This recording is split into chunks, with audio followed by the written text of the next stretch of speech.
Mega drop alert. This episode is brought to you by HK Army. If you guys have not checked it out yet, head over to hkarmy.com. They just dropped a ton of new gear for 2023. The Sonic Loader, new laser barrel kits and tips, and my personal favorite, the Zero GX harness. I have been rocking this harness since World Cup and training with it a ton, and it is honestly the greatest harness I've ever used. The pod pack does not wiggle around and move at all. No matter how much paint you load into it, it's going to stay stable while you navigate the paintball field out there. It is a 4+3 pack. Traditionally, these can carry around 11 pods, but the Zero GX has 2 additional quick draw holsters for you to carry up to 13 pods.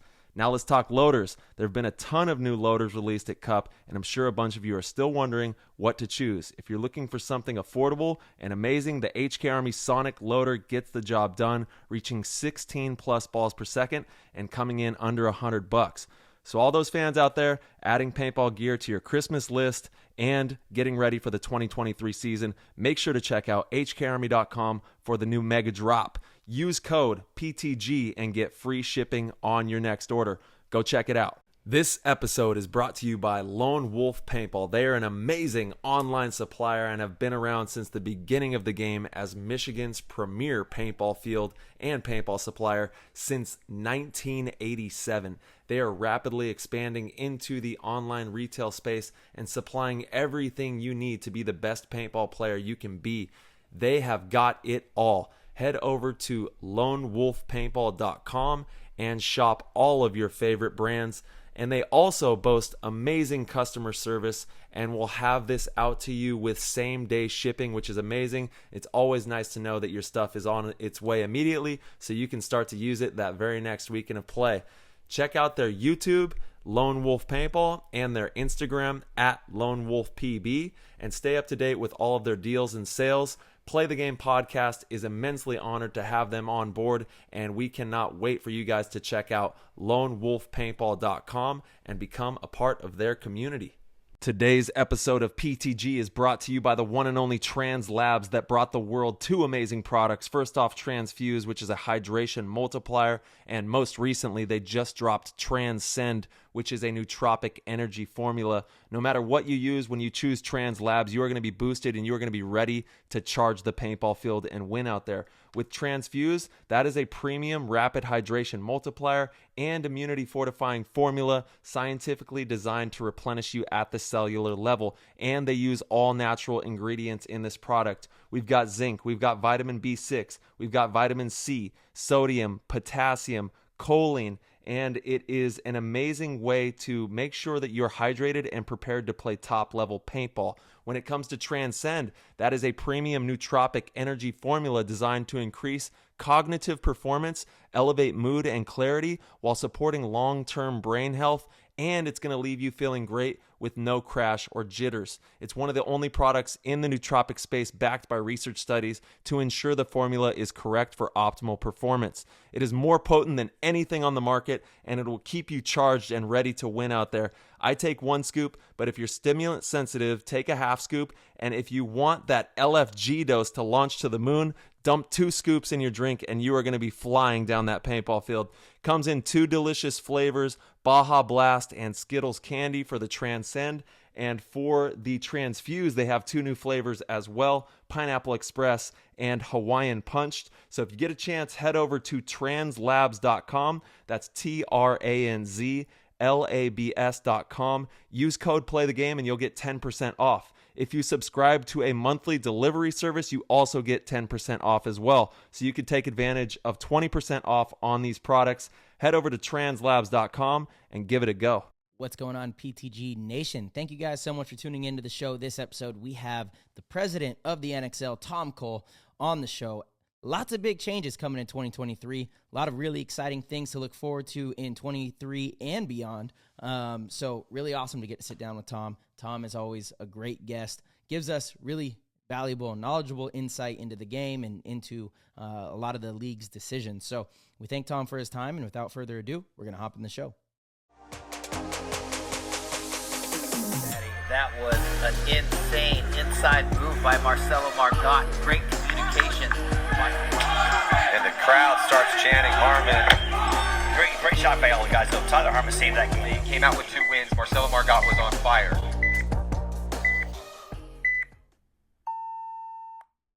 Welcome, everybody. Episode 174. We got Tommy Cole, the head honcho of the NXL, and we got, of course, everyone's main man, Marcelo Margot, holding it down. We're going to have a great episode here talking with Tommy. How's it going, dude? Where you at? Good, buddy. I'm in Alabama. Thanks for having me. Yes, sir. Shout out to Alabama. Yeah. Alabama. Yeah. Shout out to Alabama. It looks like you're at World Cup right now, Tom. Yeah, I like to keep the memory alive. Yep. Without This the last rain. one was a very good one. Without the Yeah. rain. That's Yeah. not even part of my World Cup memories, to be honest. You guys did such an excellent job getting everything ready. We did lose a day of play, but we had 3 beautiful days of paintball. Yeah, no, the weather kind of ended up good. And the team, my guys guys and gals, I guess you should say, my team, they really did a great job getting it back up, almost to the point where people thought it wasn't that bad, but it really was pretty bad. Yeah. No, they crushed it. I mean, you wouldn't have they even been able to tell that, that storm had rolled through and done such havoc, because it did, right? It really messed some stuff up. It really messed up a bunch of stuff, yeah. So something Yeah. like 80 poles got destroyed, so we had to put all new poles up, all that stuff. So the Sheesh. ops crew really knocked it out. There was some, it made a lot of stuff harder. There's some stuff that we wanted to do that we didn't get done because we were rebuilding everything. But overall, I think the consumer didn't notice that much of a problem. So. No, it was one of the greatest World Cups of all time. I've never seen so many youngsters out there playing paintball. That was one of the highlights of my World Cup that I'll remember forever, was just seeing the droves of young paintball players that are coming into the game, which is amazing. That's what we want to see. Yeah, well, we've had a decline in kids playing on the tournament side for a long time now. So that is one of our initiatives to try and get more kids playing. So, so that worked out pretty well. I mean, there's a whole group there behind it that kind of made that happen. So I appreciate them guys doing all that work to get all those kids there. So that's right. Yes. And I think that the Ali Remembered Foundation had a lot to do with Ali that. Remember, Ray Gong, Jennifer Montrose. So it was the whole deal. So it was amazing. Love that. Yeah, it certainly does seem like there's a lot of young kids that are playing at a decent level right now. It seems like in the next 3 or 4 years, we're going to see a lot of kids kind of pop onto the scene and start to make their way into the upper divisions. Yeah, that's what I'm hoping. Yeah, I was at Tiki's Paintball just this last weekend. We did pro camp out there, and there's this young 10-year-old little Parker who is running around and just fearless. If you follow my Instagram, I posted a video of him running around, but he is literally like 2.5 feet tall. He's got the gun on the outside of the arm, just wheeling and dealing. He's not tall enough yet to where he can get the tank into that socket on the shoulder there. So he keeps the tank on the outside, but he does a really good job doing it. And I was telling him, as you get older, you'll be able to bring that tank in and be a little more accurate, because he's kind of, he's wilding out there, but he's having so much fun. That's cool. Yeah, I don't know why we've had the huge reduction in kids playing. So hopefully some of this stuff fixes it. And so we have the Boy Scout thing. I don't know if we talked about that the other day, but the Boy Scout thing, I'm hoping will help that too a little bit. So absolutely.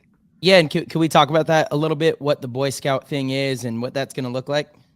Yeah, so every year the Boy Scouts do a jamboree. It's put on pause for a little while because of COVID, but there's a facility that they own in West Virginia that's huge. I'm going to say 1,500 acres. It's a beautiful facility. It has a hotel on site, has a helicopter landing pad. They really go all out, right? So we've always had this challenge where the Boy Scouts, they're not really favorable to people shooting at each other with paintball guns. It kind of goes against their manifest. So we've actually been in the works with them over the past year to do a series of shooting ranges at their jamboree. So you're looking at 35 to 50,000 kids are going to go and shoot paintball guns. We're going to have 4 different shooting areas for them, and we're going to score them all, and we're going to give them basically a dog tag with a QR code on it, so they can scan that and get their score. And then when they enter their name, they'll also get like a free day of play at participating parks. And it'll also list all our sponsors of paintball stuff. So we're hoping that they kind of get excited about the game and then want to go play and then move on up the ladder. That's tremendous. That's fantastic. Yeah. Yeah. Yeah. And then 10 days. It's a brutal 10 days kids playing paintball. So we'll see, or shooting paintball guns, I should say, not playing. So Yeah. And then I think I heard there's a possibility of like maybe having a game that they can watch as well. yeah. So so one of the days we're planning on doing an exhibition.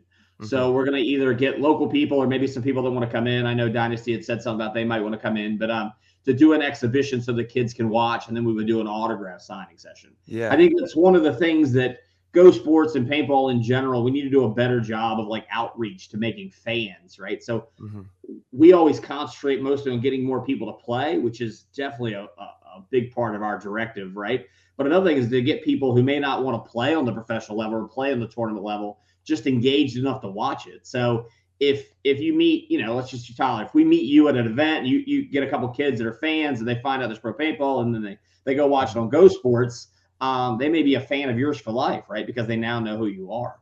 And that's the real reason, and I'm picking on names, but like Tiger Woods and Michael Jordan, people go just to watch them, even when they're not the best player at that event or no longer the best player anymore. Serena Williams, the sisters there, that's the same example, right? People know their names, so they go to watch them because they have some personal relationship with them. Same thing would work with paintball. So I'm kind of excited about that. Yeah, and we've seen you guys doing so many different types of connectivity with just getting people involved, loving the game. I know that Go Sports is working hard to make sure that the broadcast is captivating as well. They're adding new elements to that all the time, so it doesn't go unnoticed. And as you can see, as of this last World Cup, it was the biggest World Cup I've seen since the early 2000s. That type of magnitude and the type of buzz that was going around in the paintball scene, it's got a lot of power right now. Yeah, and I say this all the time, so we're probably running out, but this was like our biggest season in tournament paintball at the national level, right? Yeah. It was epic. I mean, it was really, really big. So I was excited. Heck yeah. Tom, I want to ask, when you say that kids playing paintball has been declining, do you mean playing and competing in the NXL or paintball in general? Paintball, the NXL. Right. So more kids may be playing at parks. I don't have access to that number, but I know on our side, there's just been less of them playing. Got it. Okay. Yeah, that's interesting because I feel like, at all the parks that I've gone to and clinics and teams that I coach, I feel like I'm seeing more and more incredibly young kids than I maybe ever have, and so maybe there's like a weird transition period where they're just not quite old enough to compete in the NXL yet, but they're coming. Yeah. Well, I mean, you think about it, right? Let's just pick on Dynasty here for a second, right? I mean, when was the last time one of your guys retired? Right. So you're not really leaving a lot of opportunity for people to fill that pipeline, right? So, yes. I mean, you got some of your guys have been playing as long as, whatever, forever. So I think Oliver just retired again, though. So we just had someone retire. I don't know how many times he's retired, so we'll see. It's a fun game. But yeah, I mean, I think there's going to be upset kids. I mean, some of it is just, there was a time when we had a lot of kids come into the sport and play, and that was probably right around, the 2003 and that era. And they just, we've kept so many of them, and then they just move up the pipeline, right? I use it like my high school analogy, right? If you don't have anybody in middle school, then you're not going to have anybody in high school. Even though we have a lot of people in high school right now, I look back at middle school and say, well, we're going to have a decline as these people start to retire. So that's definitely something we're looking at. I mean, first thing is to keep you guys playing longer, which we've achieved that. Now we need to start bringing in some new blood to kind of help dilute that old people thing out. Yeah, actually, Goose from our Discord, he was wondering about the youth division and if you're going to be looking to expand that as we move forward and bring those tournaments to be a little bit more prevalent. So we do want to expand that. I mean, there's a bunch of challenges with the kids division, right? So we really don't want to incentivize them to travel a bunch. I don't want to turn this into a money game where parents are being forced to spend a lot of money to keep up with the Joneses and make sure their kids are at all the things. So for right now, I think we're going to stay at World Cup. We still have some internal debates about that, but we really are trying to keep them at the local parks and play, but just have a chance to showcase their talent. So that, and there's no better place than World Cup to make it feel like it's a real sport and kind of make stuff happen. So that's the kind of thought process now. Yeah, they love it. They're living it up out there. Yeah, they seem really excited at World Cup. That's for sure. Yeah. It's There's no other venue like World Cup. So if you get to showcase your skills one time a year or get to experience something, or you want some sort of event that's going to get young players hooked, I mean, yeah, World Cup is it for sure. I know, it did it for Tyler, did it for myself when we were kids, being out there just, it feels like a real sport. And it's really nice to see World Cup back to get that kind of pedigree. Plus, if you could bring your parents there, they feel better about it. It's not like you're just, wasting your time, Mm-hmm. Yeah, totally. Tom, let's just dive right into it. Big changes for the 2023 season.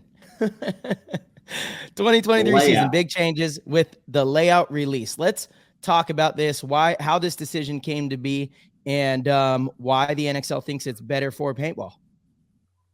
So this is one of the most controversial things in paintball since the dawn of time, right? No layout, how many weeks to do a layout, the constant never-ending battle of layouts, right?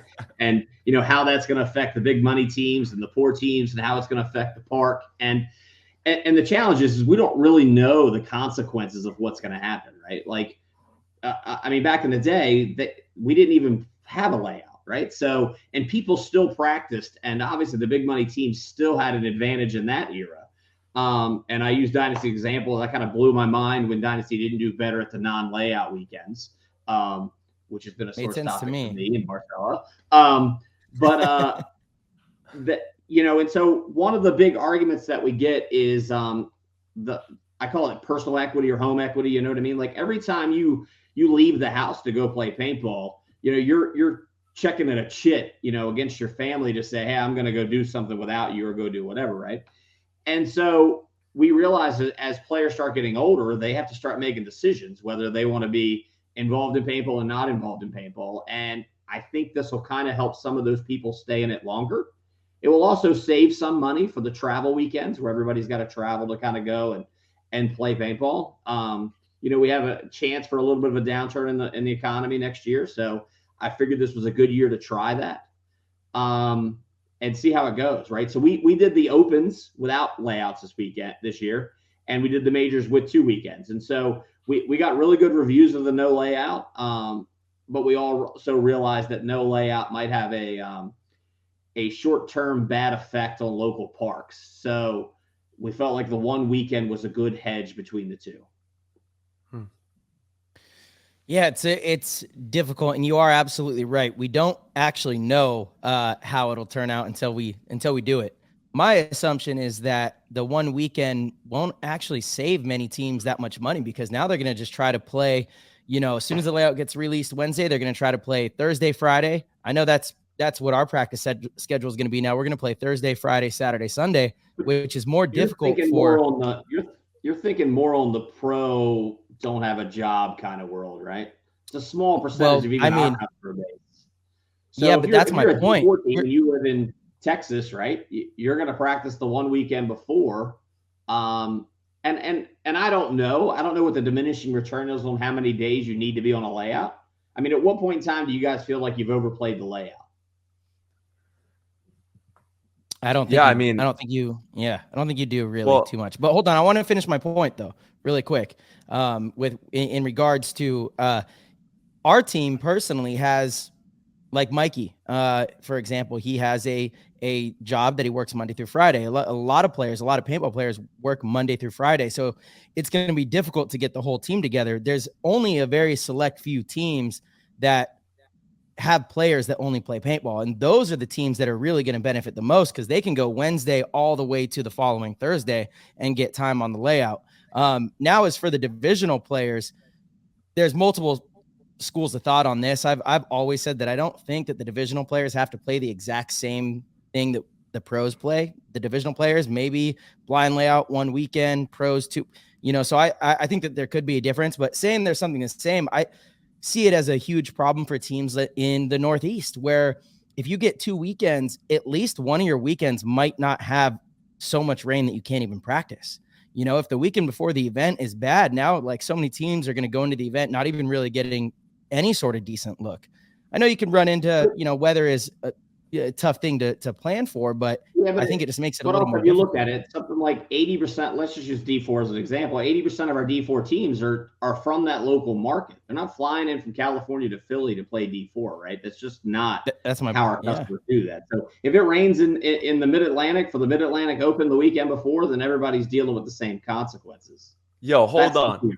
We're talking about rain, right? Hold on. Let me get this straight. We're talking about rain? Yeah. Like actual rain? Snow, ice. Yeah, I mean, in the snow, that can only happen like once, right? We're not going to have a lot of snow. Watch it happen every time. Maybe that first Florida event or something. Yeah.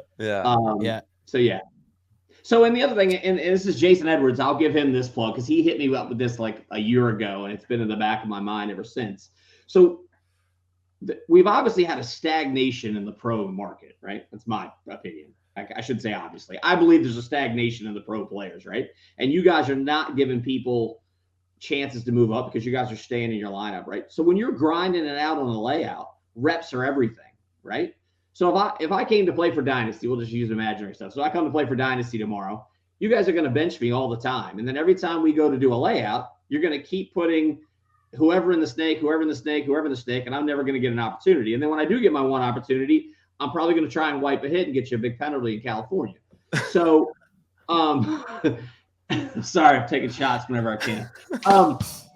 That ain't cool. That ain't cool. The practices that you offer, hopefully you can give newer players a rep without really affecting the chance you have on the field, so you guys can train some of these guys up. Because it's stressful. Wait, I'm sorry. You want to put in a guy that doesn't have the reps in the lineup, and you want to give everybody the same chance at the reps in the lineup. So I actually think you're going to give new players less of a chance now because you have less time practicing the field. So every single point at the tournament is that much more valuable for the players that are going to be playing deep into Sunday. So I actually think the opposite. But I may throw another guy in the snake at a practice that's just the skills practice, right? So theoretically, you guys aren't going to practice less, right? You shouldn't practice less. No. I do think some teams that's a convenient weekend for everybody in your team. Set up a scrimmage and run your stuff. And we're actually talking about releasing some layouts throughout the year so people have like an official practice layout from the NXL so they know what they're doing. But you really should run drills and do some real scrimmaging where you're mixing it up a little bit so everything isn't so critical. And that's my opinion. I'm by no means a coach of a professional paintball. Well, Tommy, you played pro paintball. I did play pro paintball. And at that time, were there layouts? There was no layouts. Okay, so what was your experience during that time, and how did it shape you as a player? So we did stuff a little differently. So we basically practiced every weekend, one day. So so we practiced 4 times a month, but we practiced the one day, and then we would have these mega practices with everybody bundled. Mm-hmm. And then, you would have like 10 teams come into Dell Hobbies on the East Coast, and we would all play each other and kind of scrimmage a little bit. And it did kind of change stuff up because we would never get to play a dynasty, right? They were kind of a West Coast team, so they would play amongst their little group, and then we'd play amongst all the little dirty rottens on the East Coast, right? So you had some good scrimmages, but you also got to play your full line, right? You just played scrimmage. You just kept throwing different lines out to see what was going to work and see how it got to pan out. And I'm going to use your example because we spent a lot of time debating about how it affects teams. Guess who the number one team was in 2003 with no layouts? I think that was Bob. Dynasty. Oh, no, Dynasty, yeah. 2003. Dynasty. Guess who was the number one team last year with a mix of layouts and no layout?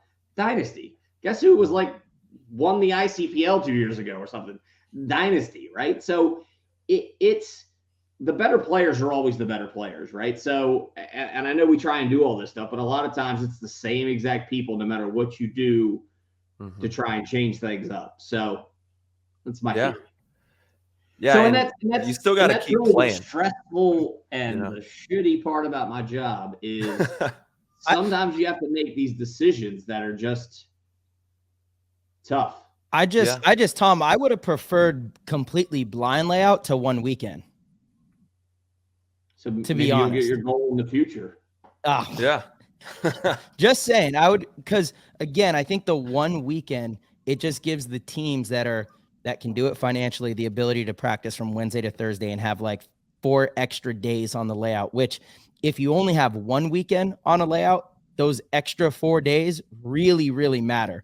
Everyone here, Tyler, I know I believe you would agree with this. By weekend 2 of practice, your team is so much more refined on a layout than weekend 1, And so, I don't know how much more refined on weekend 3 or 4 you would be.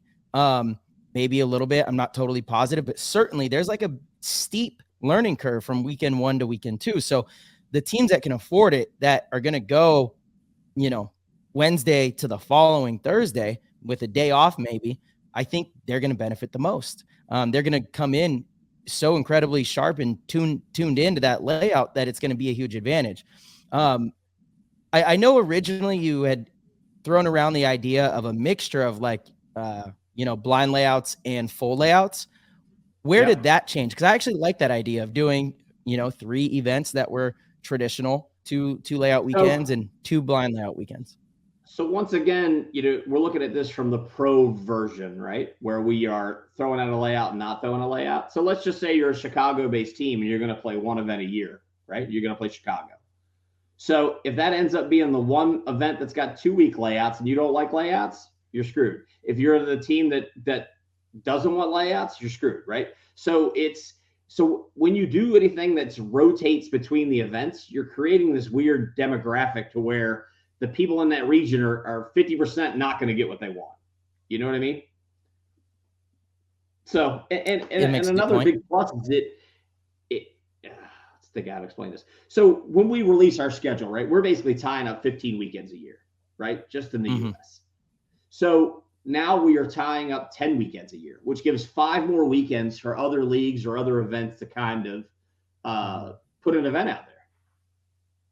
You did just make a point that we shouldn't be practicing less, though.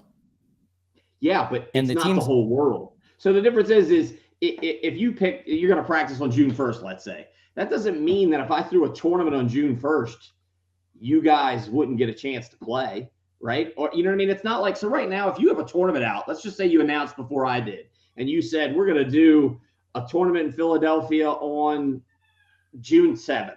And then I said, our tournament's June 15th. You basically got to move your date, because no one's going to play that tournament. So under the current system now, or under the new system, if 2 things, you could, if it's on a non-layout weekend, it's just another one of those practices, right? So I think it helps teams to play together, right? Houston Heat should get together and play a scrimmage against Dynasty. But if a D4 team wants to go to the MSXL and practice the weekend, one of the weekends, that's a practice for the NXL. It's a practice for the World Cup. Mm-hmm. So it does free those weekends up. And it's not really saving those teams money, though. Big games. If they're going to just go play, it's not really saving those teams money, though, if they're just going to go play another tournament instead of have a practice that weekend. Although I do agree, if there's no layout, it's fantastic practice. Correct. Now they have a choice, though. Now I'm not mandating the practice of 2 weekends before. Yeah. Yep, and it's probably going to save quite a few marriages out there, I would say. You know what I'm saying, Tommy? There's a lot of people out there. The relationship's on the fence. It's paintball or the lady, and they're going with paintball. This might just put them back in good graces. We'll see how it all pans out. I'm not worried about the ones that are willing to get divorced. I'm more worried about the ones that aren't willing to get divorced. And they choose the other direction. I mean, curious that we'll see, because I know again, interested to see how the teams do. You know what I mean? Is there going to be a big shakeup? Will Dynasty suddenly be an 18th and Infamous is suddenly number 1 because of this new deal? I doubt it. Seriously, we're old, Tom. We just might land an 18th. Well, I just saved you a weekend of stress on your body. That's right. But you also, in the same breath, told me that I better still be practicing. So I'll be out there. Speaking of, because that is a question in the Discord. Let me see if I can find it. It was in regards to, Yeah, here it is from CM Harry. Can we get clarification on if the insurance is still for 2 weeks before the event, since layouts are only 1 week before the event? That is an amazing question. And I heard someone else say this, and I was like, wow, people are sharp. Yes, it will still cover the 2 weekends. It will still. It didn't cover me this last weekend, which is a bummer for everyone listening. It's hard for me to pronounce my P's and stuff right now. I have 2 stitches in my lip. Just kind of hit the tank of, I tank myself in the face. Not good. First thing I thought of is I was like, damn, it's not a practice weekend. Good thing I have health insurance. So it was okay. But, you know, that's a real thing for sure. So awesome. Okay, cool. Still 2 weekends. That's great to hear. Cause you're right. Teams should still be playing. And really, I think it's a lot. Expand that. We actually have a call this Friday with the insurance company trying to figure out ways to expand that coverage. So there we go. Okay.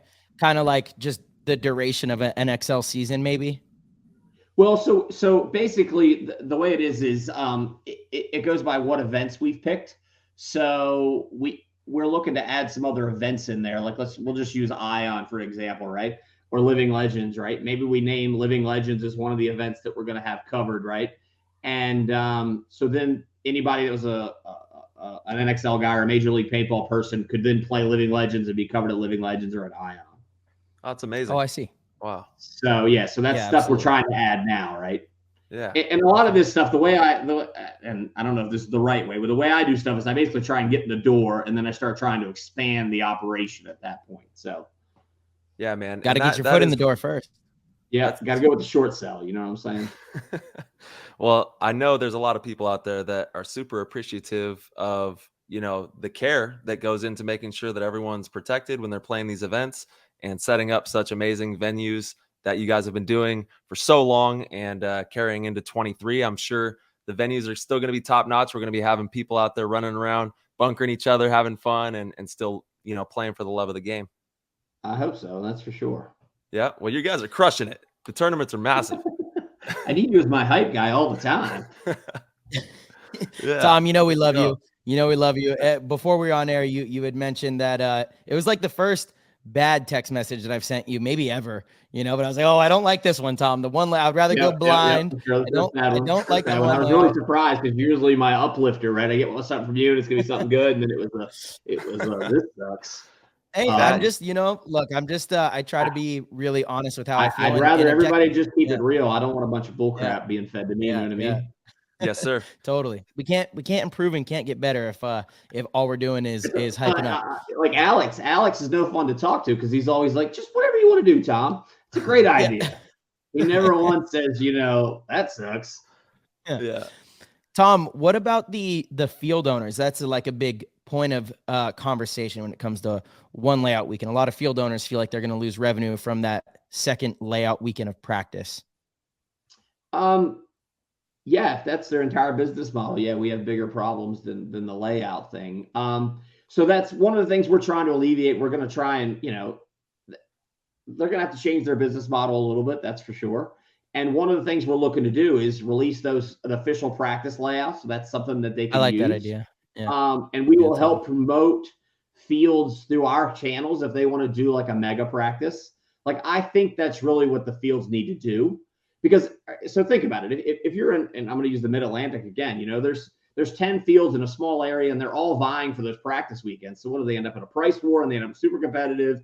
And there's only so much time that people get on the fields as it is. I hear teams complain that they're like, you know, Impact's playing Heat. I'm going to pick on those two. And they won't let us play the field because they've locked the field off just for themselves. They schedule a mega practice and they get 10 teams into scrimmage, and they could pick their weekends and they can rotate it around with more scope and still generate the same amount of revenue. They're just going to have to be creative, and we're going to try and help them by promoting it and creating some layouts for them. See, I totally, that's going to be more. I totally agree with you on that, though. I think it's just a shift in the business model for sure.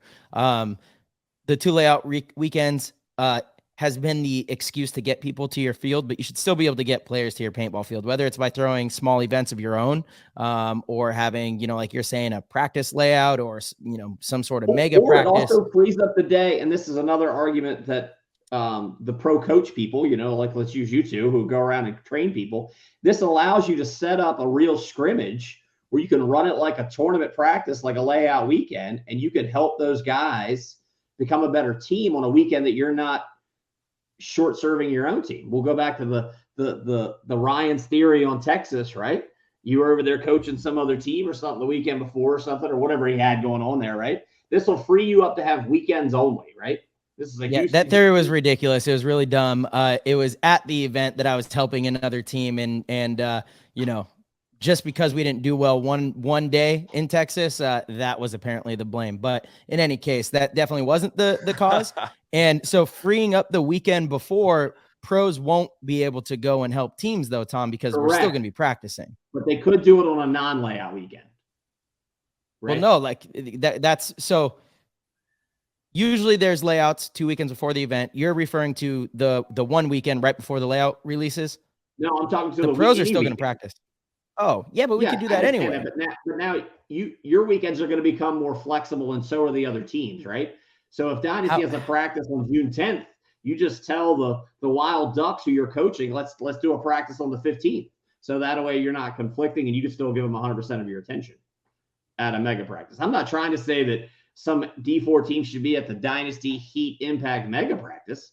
I'm saying that when you do the D4 mega practice, then some Dynasty guys and Heat guys can come in and help coach them. I see. So you're saying like it frees the pros up. Sorry, Ty. Just real quick. So you're saying it frees the pros up to maybe if we're going to practice 2 weekends before the event, we don't have to do it necessarily 2 weekends in a row. We could do it like the third weekend out, have a weekend off, and then have practice and then go into the event. Is that what you're saying? I'm a little confused. Yeah. Okay. Nope, that's exactly what I'm saying. Got it. Yeah. And also, just think of how many times you've had a team get completely screwed up because someone on the team was getting married on one of the practice weekends, or someone important was getting married on one of those practice weekends, and your whole team doesn't practice, or they have to miss. I mean, I feel like it's even more difficult with one weekend. Like if you only have one weekend of a layout and that's the weekend that someone's getting married or something's going on, we're not even going to the event.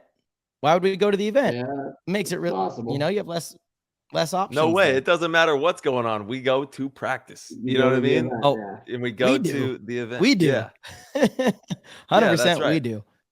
And I think that I really don't see any, you should be playing paintball on the couple weekends leading up to a tournament, regardless. If you want to do well. If you don't want to do well, don't play, but I would have to say that the players and the teams that are going to do well are the ones that are training.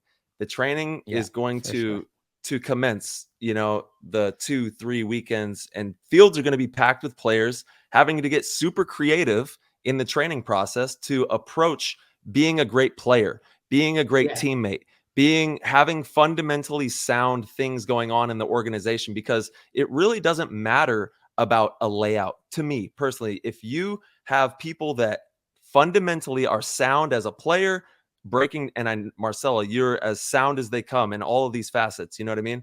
And being able to read things, then, you're going to, like Tommy said, the good players, they're going to be working hard. They're going to do good, and if you've won, you already have an extra hardwiring of what it takes to win. So you have that in your pocket, and you're going to be able to play those cards accordingly when you reach a tournament and have those gears to shift through. It's definitely going to be difficult for some, maybe easier for others, but the show will go on. We will have great tournaments, and you do have a little bit, I guess, less time on a particular layout, but you should still be working on the fundamentals and being great at breaking games open, being great at gunfighting, all these things that you can bring to any field, in my opinion. Yeah, I mean, you look at every other sport, right? They don't spend most of their time doing these huge scrimmages playing like an opponent. They spend most of their time working on being better at football or better at basketball. Hopefully the people use this time to become better paintball players other than better. I mean, it's one thing to learn how to play the map, right? And it becomes second nature to a lot of you guys, right? But that's not necessarily the only way to play paintball, right? There's something to be said for not knowing every eventuality of every single move that's going to happen on a layout, right? Someone gets a Dorito 1. I don't want everybody going, Tango 1. Everybody knows he's got 2 choices now, right? It's comes down to a game of memory or repetition. And so hopefully this will break some of that up.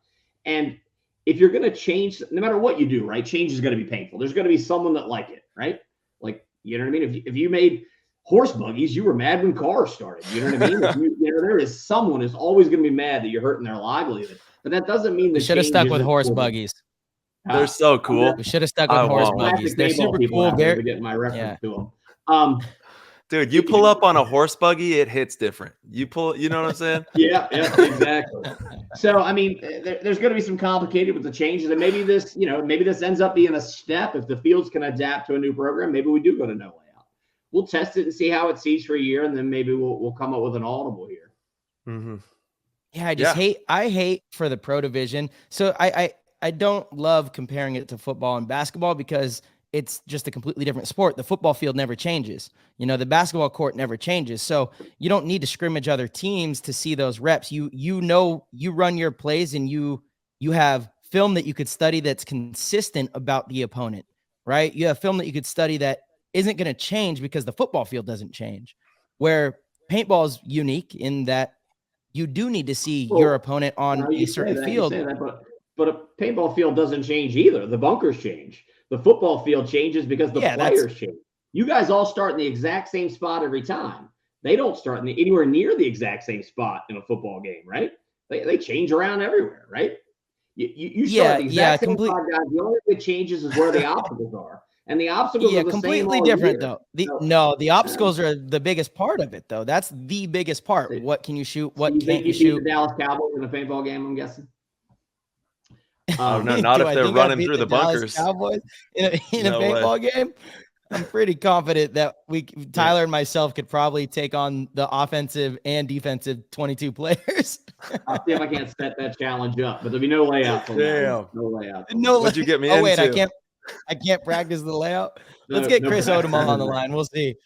I just paintball to me, it's completely different because of where those obstacles are placed. So that changes the whole dynamic entirely, right? So to me, I make the argument that the more time a good team or good players have on a layout, actually the more creative moves you see rather than guesswork. And I want to see like the best minds at the absolute peak rather than guesswork and luck, which I think you run into more of with blind layouts, which we've proven. Dynasty was the #1 team in 2003 playing 7-man on no layout. And then that's not a controlled study. It was X-ball and 2 layouts, right? You were the #1 team. Back then, Dynasty were the new kids on the block. Maybe you could make the argument that they shouldn't have been winning. And they got lucky because it was blind layouts and they were just running crazy. And their fundamentals were good. So they ran it. They won every tournament. Yeah. It's not like they just won a couple. They got lucky a lot. Like 17 in a row or something. But they were playing teams with spiders. He was never there when I need him. They were playing teams with spiders, Tom. Touche. Good comeback. All right, we got him back. Yeah, they were also playing Bob Longs with machine guns. Yeah, this is true. That's true. Here's what I will say. I watched the video of one of those old games back then, and it was just straight savagery. Oh yeah, paintball was second. No one's calling themselves out. Everybody's pointing. It was lawless. Paintball was lawless. Here's what I will say. I like blind layouts a lot more than I used to. I've come around as far as playing them. I do think it's fun to like challenge yourself through the process of learning the field on the fly. And what really actually turned my thinking on this was shout out to Kaylin from Inspired Paintball in the Discord. But his lady was at the Dallas event, and I don't think she had ever played, but she watches a lot of paintball. And she was like, this is the most exciting to me because I, as a viewer, am aware that you are all trying to figure it out on the fly. That's more interesting to me than knowing you guys, came in prepped to play. Now, trust me, I still argued my point, which was I think it's interesting knowing that teams had weeks to prepare and show up and see who prepared better, but her point of view actually did shift my thinking a little bit on it. And it does allow for a good storyline with the webcast. It is interesting in that way. So I've come around to it more than I used to be. I will say that. I just love the professionalism of having, certain things like that to practice and dissect a field and really get into the intricacies of the intellectual side of paintball. That's what I'm passionate about in paintball. Snap shooting is something that I've trained my whole career, but I'm not passionate about it by any means. I'm passionate about the chess game of paintball. And so the more time that you have leading up to an event for that, I just love that. And I love telling that story. And when I explain people that, our sport's unique, we have a couple weeks to figure out this field, and everyone shows up from different parts of the world, and you see who spent the right amount of time, did the right drills on this field, who really spent their last, 3 weeks doing this right. I feel like people are excited about it. They're like, oh, that is cool. That is unique about the sport. So that's the only place I'm coming from, but by no means doesn't mean that I hate the direction we're going. I don't mean that at all. I just it's one of the things, right? Like everybody's got an opinion, right? And that's what I said. It's one of the challenges about this position is sometimes you have to do something that you think is going to help grow the game in general, but you're going to get huge kickback from the people that like it as it is now. Well, we commend you, Tom, and your job is tireless. You have a lot of hats that you have to wear, and it is not easy by any means. Thankfully, we'll still have, the prep weekends. And what if we even just flipped it on its head and said, we're going to have one layout for the whole year? What do you think would happen? I think we'd get really bored with it. Yeah, I think that'd get boring too. Like, because that's always been what's thrown back. Well, why not just have layouts for 5 weeks? I'm like, well, I don't know. I feel like, and I'm really not one of those individuals that falls into the trap of like, oh, all change is bad. I actually love change. I love things that are dynamic, new, and different. I just really believe that we have a good formula there with the few weekends. I'm like, no, well, that would be too much, and it would get kind of old. It's kind of cool that each event is a new kind of like in racing. You show up, it's a new racetrack. Stuff like it's interesting. You go to World Cup or Orlando, that the terrain is a little different. It's nice grass, a little sandy, so the dives and the slides are a little different. Your fundamentals are a little different. You go to Philly, you're going to have lush, beautiful green grass that you can just glide on for days. Vegas had like I love that about our sport, that each event is a little different.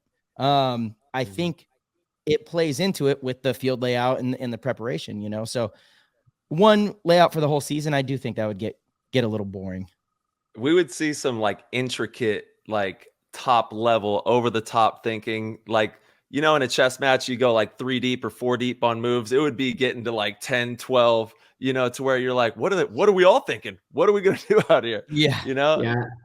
It gets that tricky. You just end up right back at square one. Exactly. Yeah. It goes full circle. So, Marcelo, the crazy thing is there was a time in paintball that it was against the rules to play the field before the tournament. That's right. I remember. That's how far we've come, right? We went from that was last year with the blind layouts. Huh? That was last year with the blind layouts. Yeah, that's a good point. Yeah, we did do that. Only for the pros. We told the pros they couldn't do it. Yeah. That does bring up another point. Here's actually a positive, Tom. And a lot of people have like, I think are trying to spin it as a negative, but I actually think it's good.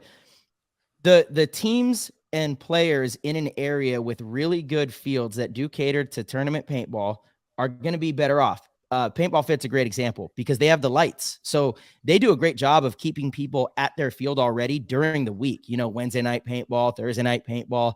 Now, if you're one of those fields that has the ability to have night play, you're going to have players and teams that are maybe there, Thursday night after work to do some drills on the layout, Friday night to do some drills after the layout, which could really boost, it'll force them to kind of build out that infrastructure, which is going to bring more business to them and more, of a loyal customer base. I think, it's my assumption at least. Oh, and one other thing with the layouts, we voted on this with the pro teams, right? So, which is so crazy to me that many, Tom, it just tells me that there's so many pro players and coaches that don't understand what they're voting for. I really believe that because I don't know why the lower tier teams would vote for this. I understand them voting for blind layout. I do not understand them voting for 1 week, again, because the teams that are like that do this are going to have more time on the field than them. And I think there's going to be a greater separation. I don't know yet. You're right. We don't have the data, but we'll see this next season how many more upsets there are than there were this last season. Last year was the closest race ever, right? So totally. 20 teams made it to the Sunday at least once. That's some crazy numbers there. So that is okay. Crazy. How many teams, Tom? Yeah. All 20 pro teams made it to Sunday at least once. That's wild. That's crazy. Wow. Yeah, I didn't know that. That's crazy. We had 6 events, right? We did have 6 events. Sure. So, but it's still really impressive because it used to be like 12. Yeah. So yeah, it was really close, really close. There we go. March, for the listeners out there, what are some Yes. tactics that you're going to have to implement, not having that second weekend? Like you have to still have very quality time spent with a team and make sure that you're, producing a great product to bring to the event. So what are some things Mhm. that people can do out there? Well, I actually love that it does allow you to really hone in on your fundamentals. Whereas that first weekend with the team, you're trying to learn the layout. I think instead now you really dive into one-on-one drills and 2-on-1s and gunfighting and running and shooting, off the break shooting, and then on Sunday you play team paintball and you try to learn a field on the fly and you get that skill kind of ingrained. Really, it's just changing how you practice, and I look forward to it. It's what teams have to do. So. I think you will probably see a more fundamental division. I think it might be safe to say that if a lot of teams set their practices up like that, maybe Yeah. you'll see a more fundamentally sound division. I don't know, Well, but I know that's what let's we're go gonna. on the record with what do you think's going to happen. So do you think suddenly that so the top 4 teams last year was what? It was Dynasty, Impact, Heat, and who was 4th? Damage. Dynasty Impact. Yeah, I'm not sure, Tom. I think it I was can find damage. that out. I Yeah. have the power. Yes, you do. He's logged in. He's tapping the keys. Theo gets it quicker. Marshy's on the race. Marcy. They're both on the hunt for the information. Come on. Damage 4th. Yeah. I beat you to so it, Damage Tommy. was 4th place, right? So do you think? X Factor 5th. Damage had a good season, and they picked up some good people this year, right? But I can almost say that top 5 will be the same top 5. It's a lot of talent. In that top 5. Yeah. I totally don't disagree with that. But what I do think is that the bottom teams, there's going to be more of a separation now. I think there's going to be more of a separation because those are the teams that are going to be able to practice more. That challenge. It's a little unfair because we had the Latin Saints who got a 2nd place, right? Because of their miraculous thing at the first event. And then you had the Ironman with a good placing at California, which didn't really reflect for the rest of their season. So it'd be interesting. You know what I mean? But yeah, I think that top 10 is going to be about the same spread. I think that bottom, you're right. Those bottom couple teams may be down there again anyhow, because we're not going to end it with a team that loses 4 events coming second at the other one. Yeah, I don't think that top 10 is going to be the same. I think you're going to see Aftermath not be in there, but that's unfair. They lost a lot of their players. ML Kings, I think they really benefit by having a layout. They did just lose one of their better players. Don't think they're going to be in there. I am very curious. See, I think Russians will do better because they already have that formula where they fly in to the U.S. A week early and they stay and play every day. So I think they're going to climb way up the ranks. Hurricanes, I don't know enough about them to know their practice routine, to be honest. They just seem like steady guys. I could see them being in a similar range. And then, yeah, looking at, 12th all the way through 20th. I guess we'll see, but I just you don't. Got an infamous way down there at the bottom, right? That's the standings last year were crazy to begin with, right? So yeah. I mean, we'll see. I mean, everything is a whole bunch of changes, right? Totally. Yeah, totally. The Seattle Thunder is now called the Brooklyn Bears. That's another big change. And they were a top 6. You know what I mean? Yeah. And X Factor's been making some moves, and so is Damage. So we'll see. No, I'm excited. I'm also very excited to go back to 5 majors, Tom. That is awesome. I'm glad we're back to like a regular paintball season. Yeah. We'll blame that on COVID. Yeah, it's wild times. So, Tom, I gotta ask this question because it's in obviously just way different markets. No, it's the last layout question of the show. I semi-promise. Yeah. How come the stark differences between Europe and the US? Why do we want to go no layout here and 4 weekends in in Europe? But it seems that the reasoning is the same, that we want to free up weekends and save teams the financial burden. Why is the actual like action not the same? So, and we should be trying to blend that together a little better, right? In the long run. The problem is they have, we inherited their system for Europe, right? So the Millennium did things a certain way and we've kind of inherited that. So we just don't want to be like a complete culture shock to the European way of doing paintball and bring, our American way into it.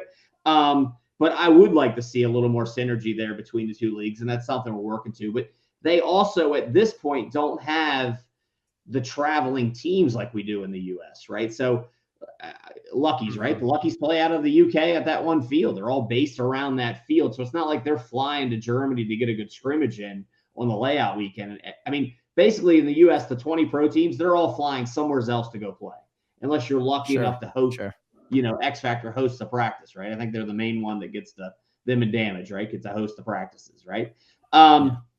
So everybody else is being forced to travel. Well, Europe's not that way. They're not doing a lot of inter pro team scrimmaging, and it gives them a little bit more time in the layout. And I'm not saying we won't change that in the future, but we're just not trying to they're having a tough time in Europe. They were on lockdown for almost 2 solid years as far as COVID restrictions and stuff like that. So they definitely need a helping hand to get stuff back up and rolling. And plus, I need them to beat you guys at the World Cup next year, so they need more practice than you guys.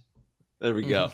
Dude, it's always good seeing them make the jump over here to Florida, and they did really well. I thought the European teams did amazing this year at World Cup. So agreed. They did. They really did. I mean, the Luckies. I'm sure you. Yeah. Go ahead. The Lucky 15s put the league on notice. I mean, I think they were literally a overtime point away from making Sunday or making it on past the first round. I think they made Sunday.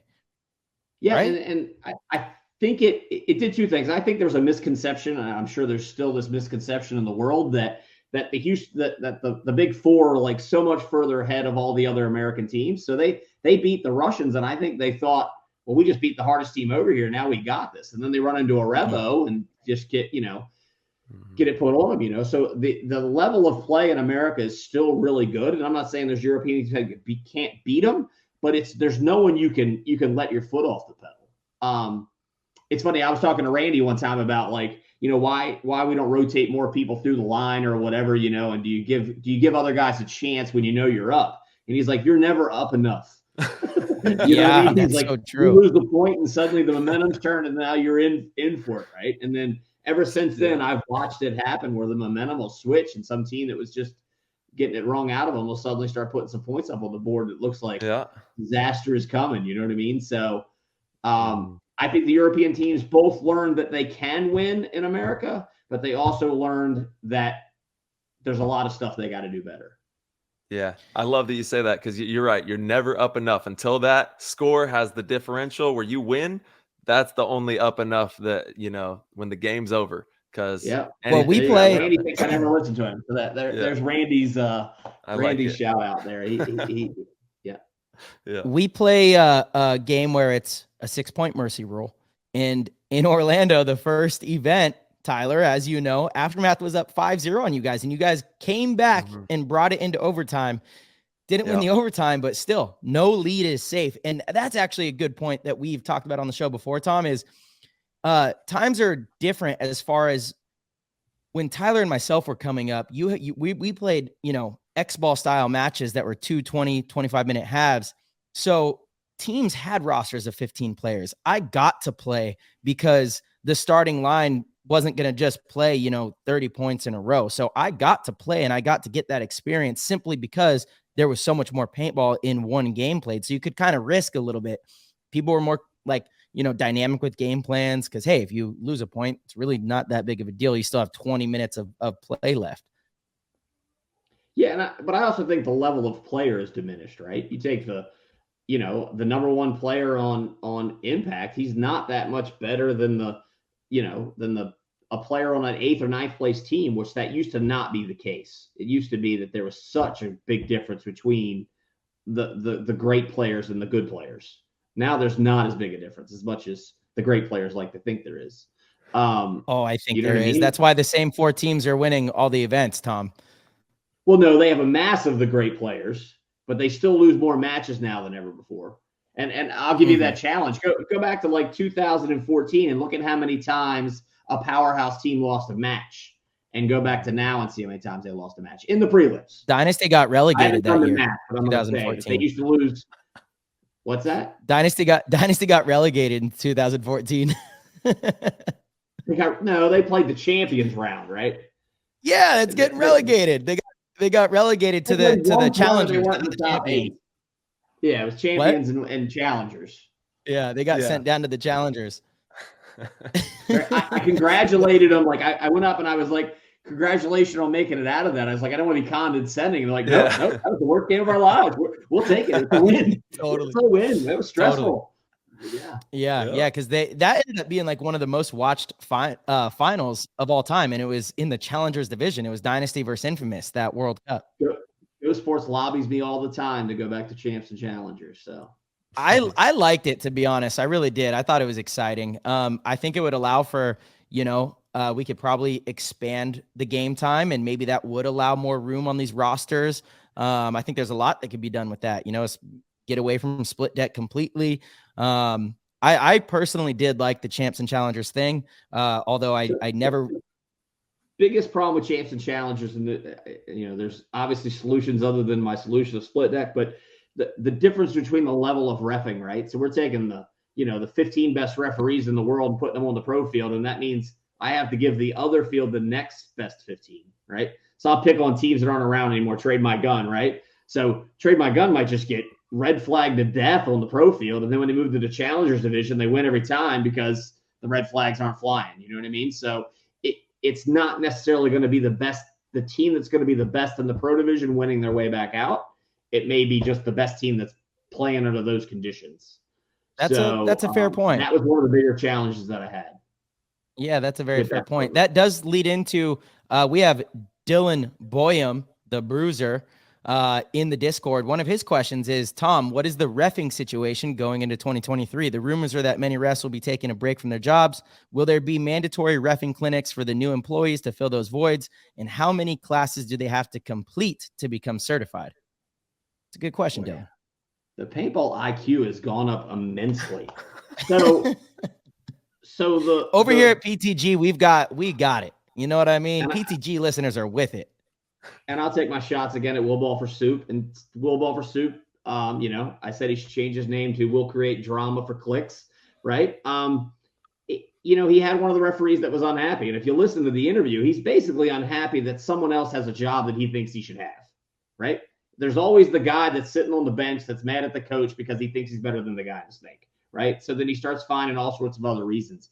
When that came out, obviously I'm concerned, right? I start calling referees and I got a bunch of people that just, basically said, no, the dude's a jackass. You know what I mean? So, you just don't take your grievances out online without talking to the people that could actually fix the grievances. And I actually talked to him twice before that show, not knowing he was the guy on the show.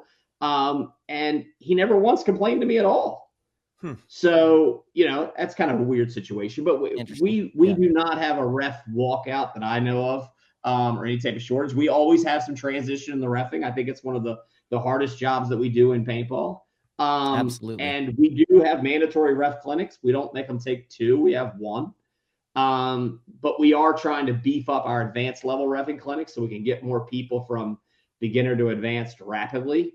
And I actually think we have some of the best refs we've ever had. They take it very seriously. They want to do a good job. And, I'm excited about some stuff that we have coming through the grapevine here. I'm glad to hear that everything's all good because I know a lot of people, that's been something that's nice to have cleared up here. And it is a tremendously difficult job, one of the most difficult jobs there is in the sport. And they uphold the integrity of this game that we all play. Without them, we don't have a game. So thank you to all the hardworking refs out there. I know it's not easy cooking all day, and having to get shot up and have people pissing and moaning, but it's it is hard. Had some failings. World Cup stretched us to the limit. Us losing that day, we put a lot of burden on the referees there that weekend. To kind of make sure the consumers still got their stuff. The players, got to play all their games. So obviously we ran late, so we worked those guys to death. So hopefully we'll make it up to them this year, and they get a good bang for their buck here. Yeah, some bubbly water. That good bubbly water goes a long way. Water. Yeah. Yeah, I mean, World Cup was kind of a anomaly, and I can't imagine, everyone's jobs, but definitely the refs having to be on the field that much longer than expected. I feel like I remember something in that interview was in regards to Saturday night, learning that a ton more games were added to the Sunday slate, and he was upset about that.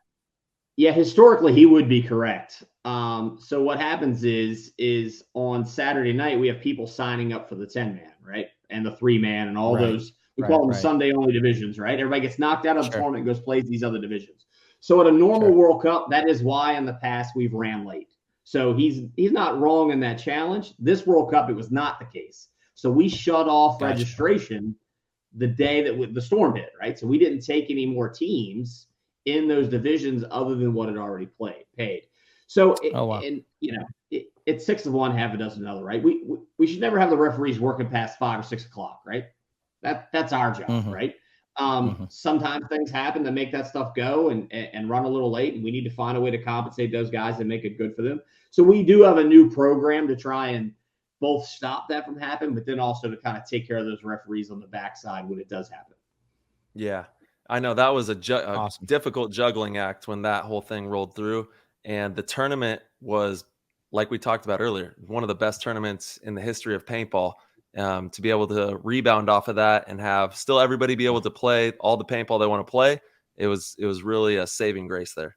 And a lot of it was on the backs of the refs. Yeah. You know what I mean? They're the ones that had to work extra hard, And we had a couple like I tell people now in my organization, right? Like we have some holes in the way we do stuff, right? We're always trying to do our business model better, right? It's no different than a team, right? And Sure. that event showed some of our holes that we would have just gotten by because some of our staff would have stepped in and worked a little harder or made sure they fixed that problem. We were stretched so thin there that the holes became apparent, if that makes sense, right? So you play against a bad team and you playing weak off the break or something, not getting those lanes might not equal a loss. You go and play a good team, that's going to equal a loss. And World Cup showed some of our holes, and we're now working hard to try and fix that. So. And did you hear that Harris is no longer with New York Extreme? I did. I thought he was New York. That's what I thought. That's what I thought too. What are we talking about? Yeah, it's insane. I think I think he needed a change, to be honest. Yeah. I wonder where he's gonna end up playing. I know he's not gonna stop playing paintball. The guy loves paintball. So I'm very curious. Have argued a lot. Like if he put half as much time into playing as he did talking shit, he'd be better off. So. He's the man, dude. Later, but let him know. The questions he asked me. You know what I mean? Am I going to get a penalty for this? And I was like, maybe we should worry about putting the guy in the dead box and what you're going to say to him when he does go to the dead box. Run him down, Harris. Go get him. So tell him he's going to give me some fire there. So I love bring back. They're one of my favorite teams to be around. So. I get to take my shots when I can. They're legitimately one of my favorite teams to watch. Anytime New York is playing, it's going to be a show. And rooting for Harris. Hope he lands in a good organization and everything goes well for him. And I hope New York does well. I mean, they did pretty well right there at Cup. They came on strong towards the end of the year, so I was pretty happy for them. So, relegation will do some stuff to you. Shit, you ain't lying. Speaking of relegation, Tom, this is something we've talked about before. I still really wholeheartedly believe it's a fantastic idea. Young Stevie brought it up in the Discord for some of the guest questions. But what about the 2-year regulation plan to where it's the average of the last 2 years? Yeah. Well, I'll give you a good example of why I don't. So I've gone about this a couple times, but and I'm gonna pick on Latin Saints. This is why these jobs suck because I end up having to take shots at everybody. But so the Latin Saints, right? Do they at the end of last year, do they really, that team that they put into World Cup, or I should say the team they put into Chicago, did they deserve to continue to have that pro spot just because they won once at the beginning of the year with a dream team? I don't know, right? They didn't but win, sure they got second. Wouldn't want them guaranteed for another year, right? You got to battle, right? You're only as good enough as you are today, right? So right. If you can't, so the argument is that teams lose their value because they don't have a 2-year lifespan, right? That's one of the arguments, right? But I say you do have a 2-year lifespan if you buy a team of value, right? So if you buy Dynasty, you're going to pretty much get 2 years out of it, right? But if you come as the new team, you're going to have a hard time. I don't even. I mean, buying a DMG or something like that when you come in. Buying a team is one side of it. For me, it's more of the organizations like the Iron Men or say Dynasty. One day we're gonna at some point have to go through a total rebuild, and you should have more than one season. If you can't be not the last place team, then that's, So here's the thing. It's like every time you take away something from someone, you're giving someone else a shot, right? Look at the What's the Hurricanes. downside of the 2-year average, though? What's the downside? I'm not moving someone up. I'm not moving someone up. No, you would still move someone up every single year. So the only issue would be the very first year. You would have to say, I know this wasn't the play, but we're taking last year's averages into this. Yeah, and we could do something in the long run, but I think teams change so much year to year. Like your player contracts aren't 2 years, right? You're not building a thing, right? A lot of them they are. Yeah. You could literally you could do the Latin Saint plan, right? You could build one team for one event and then play 9 more events with a shitty team. Right? I go and offer Tyler a bunch of money. He's probably not leaving, but I offer a bunch of great players a bunch of money, and I pay them one event, and then now I got a pro spot for 2 years.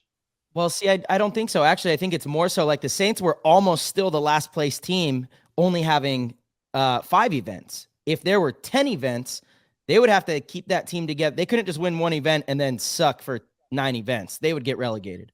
They would have to win an event. Right? Yeah, you might be right there. So you would, I don't would still the move 2-team thing. It's just we would have to announce it well in advance, and you would demoralize a bunch of semi-pro teams that didn't have a chance for a spot, except over 2 years. No, they would still get moved up. So again, so it'd be like this year. Tomorrow, if I announced it tomorrow, let's just say at the end of 2023, I announce it. That means the winner of 2024 has to stay together for 2 years. 2024, 2025. And you know what happens to those semi-pro teams when they start winning a lot of events? They start getting creeped on by you guys. I'm sorry, I'm not following. You're saying they got to stay together in the pro division? Okay, so let's say we announce in 2024 that at the end of the season, we will move one team up, right, from semi-pro. But the 2024 season, we are going to not relegate anybody and keep 20 teams. That means in 2024, the winner of the semi-pro will not move up. And so it would now No. You can't move someone up and not move someone down. No, you're going to move someone down every year. So what I'm saying is the way you would do it is you would say, okay, look, this is a new rule. So it would be at the end of, maybe let everyone know now, at the end of the 2023 season, the team that's going to get relegated is... I get it. Yeah. I understand. The bottom of the 2022. Yeah, it's the only way you could do it for sure. And it's a hiccup for 1 year, but I think in the long run, it makes it way better for the franchises. There will always, every single season, a semi-pro team will move up. So what is your concern about the way that we do it, that an existing team is going to go away? My biggest concern, is like the Ironman franchise this year. If they got relegated, I don't know. I think there's a good chance they don't play semi-pro. I think there's a good chance if things are shaky with an organization like that, maybe there's a good chance that they do go away. I don't know for sure. I can't say 100% certainty that a Dynasty or a Heat or a Ironman or Damage, if they got relegated, they wouldn't play semi-pro the whole season. I mean, look at DMG. Are they going to play semi-pro and try to earn that spot back? I don't know. I'm not sure. I don't think so. But you are correct. Every time we lose someone to relegation, we typically lose them as a team. That's a fact. But delaying it for 2 years isn't really going to change that much. It just makes it more of a consistent average. But then you can make the same argument of 5 years or 10 years. We're doing an average of 5 events, so it just allows a team to actually go through a rebuild and bring young blood in, right? So like the day that Dynasty has a big turnover, it's like, look, we can spend a full season learning. I'm confident that if we get them in our system, in our program with 1 season learning, we're not going to suck the second season. Argument. I will revisit that in this off season here. Kind of think about it a little bit. It's a good argument. Yeah, it is an interesting point of conversation. We hear about it all the time, and I love hearing you guys go at it. You guys are, hashing it out, getting down to the bottom of it. What I do want to bring up is something cool that I've been thinking about as well. There's the Dorfster, actually. Shout out to the Dorfster in the PTG world. He was wondering, he would love to know how soon we can change the buzzer from ending a point to invoking a 30-second countdown. And I think we talked about this one time, having like some type of a shot clock, not for the buzzer, but for instead of throwing in the towel. You know how you can just concede the point, where that concession would be like a shot clock. And then you have like 25 or 30 seconds left. and everybody on the field knows because it makes this sound, and okay, you got 25 or 30 seconds left. This point's going to be over. So go for it or don't, but it's ending soon. I think that something like that could be pretty cool that kind of forces play as well. So, and I probably said this before, I hate the concede button, right? Yeah. It's super confusing to people, to laymen, to people that are just watching the game, right? Suddenly everybody just stands up and walks off the field. So if we're going to keep using it, which it looks like we are, we need to do a better job of kind of making sure that's visual about what happens. I don't see the benefit of the 30 seconds yet. We voted to get rid. I mean, I did a vote to get rid of the thing where you'd have to, like, in order to concede, you'd basically have to all die. But no one liked that idea. So that got shot down. I like the strategy. You know what would help with that, Tom? We need a dang scoreboard in the grandstands for the viewers that are there in person to see and understand the clock. We do have that at every event but World Cup. Nope. I don't think so. Every event this year, yeah, but it faces the field. So, like, if you're in the stands, you can't see it. You have no idea, like, what the score is. What? No, you can. Every event. Let's see how much time you put in the grandstands. So if I'm in the grandstands all the time. I literally every single event this. No, you don't, nope. Tom. You do for sure. Only World Cup is the only place, and we have 2 scoreboards, but the second one isn't our mega scoreboard. Our mega scoreboard is aimed towards VIP, which is also the grandstands at a normal event. The VIP gets a scoreboard. So the grandstands are always just to the left of the grandstand, VIP, at every event except for World Cup. Yeah, the snake side was on. Yeah, you are right. I swear I thought this all season, not just at World Cup. I swear all season I was wondering why there wasn't a scoreboard that we could see from the grandstand. I can't swear that the opens were set up that way because we don't build those from scratch. But every major, the scoreboard is facing the stands. For sure. And so you're saying you don't like the shot clock? Yeah. No, I see what you're saying. I'm not saying I don't like the shot clock. I'm saying I don't understand the shot clock yet. You're gonna have to go through that with me again. Well, it's like a basketball. It's like basketball shot clock. It puts a crunch on the game and makes players make a decision. Otherwise, it resets. Got it. So if I'm the losing team and my coach wants to concede, I got a couple seconds to kind of try and bring that back. Yeah. Yeah, and we can, I mean, it could be 15, 20 seconds, whatever. That's one of the things. I use like an SK as an example, right? So back in the day when you didn't have concede, right? If you look at all the famous players, at least 50% of them were back guys. Todd Adamson, Gary, all these old guys that were famous for winning. And you know what they won? They won a game 3-on-1 where they just had to just stay at home and stop people from winning on them, and they ended up shooting everybody.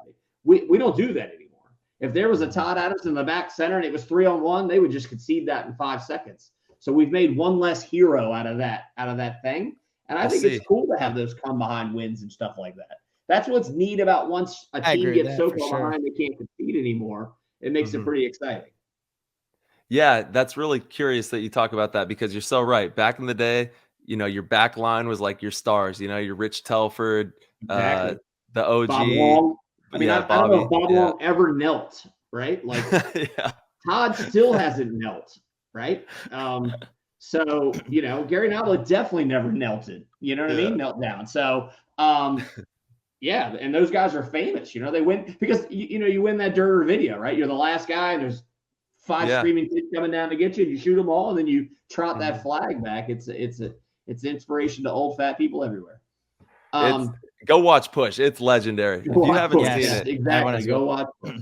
Yeah, it's the best. So, but that's not something that's changes coming up right here. How about gambling? You guys just gambling. Oh, forgot about the whole gambling thing. Yep. Yeah, what's going on? What's the breaking news on that? It's what's hilarious to me is I read the comments, right? And everybody just feels like they're instantly going to game the system. Like somehow the gambling world has somehow not figured out the shenanigans that people are going to try and pull. Yeah, right. Yeah, it's pretty hilarious to me. So, I mean, it's a felony to mess around that way, isn't it? It's against the law. It's if Dynasty is playing the Saints and the average bet is $10 and someone drops $1,000 on the Saints, they're just going to kick the bet back. They don't have to take every bet. So they have algorithms that are going to tell them this bet is out of the norm and is going to throw things wildly one way. And so they just kick the bet back. And one of the things they told me they liked about our sport, so they came to World Cup with a little entourage to kind of check out the event.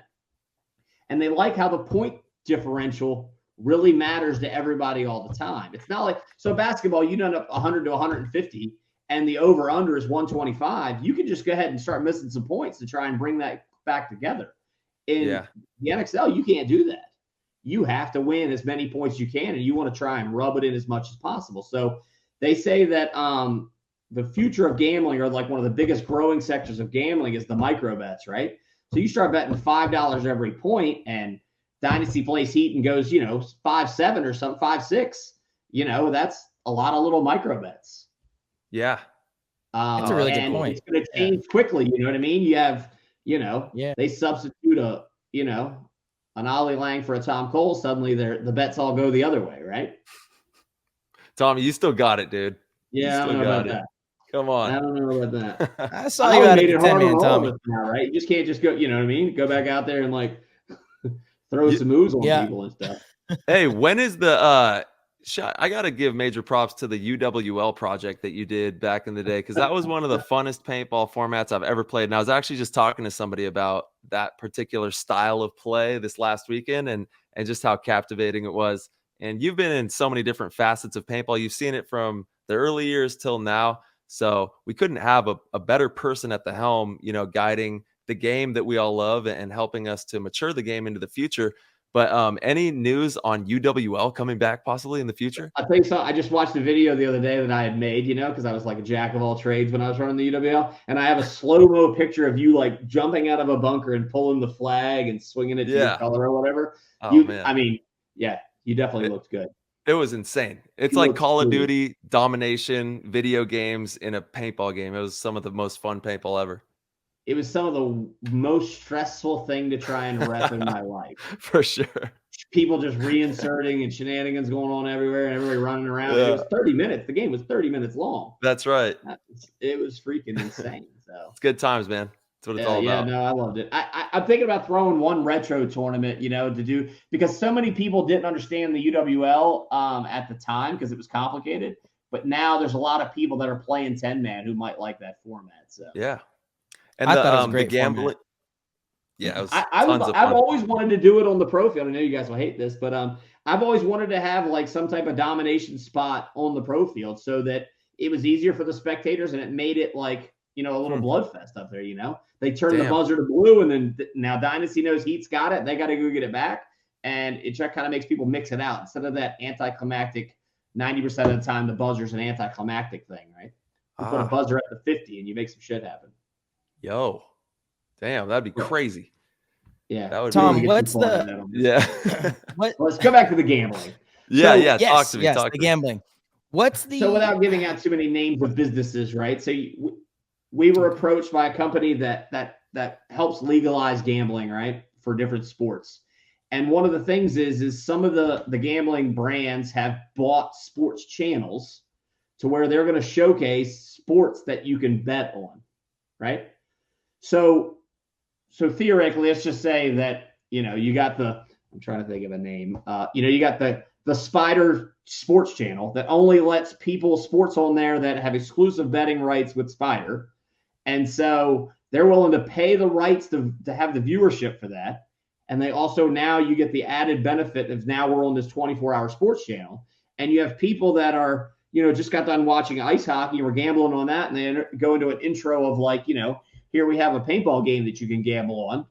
And people will learn the rules to paintball quickly and maybe start doing some gambling. So now we have an in-house TV channel that is airing paintball.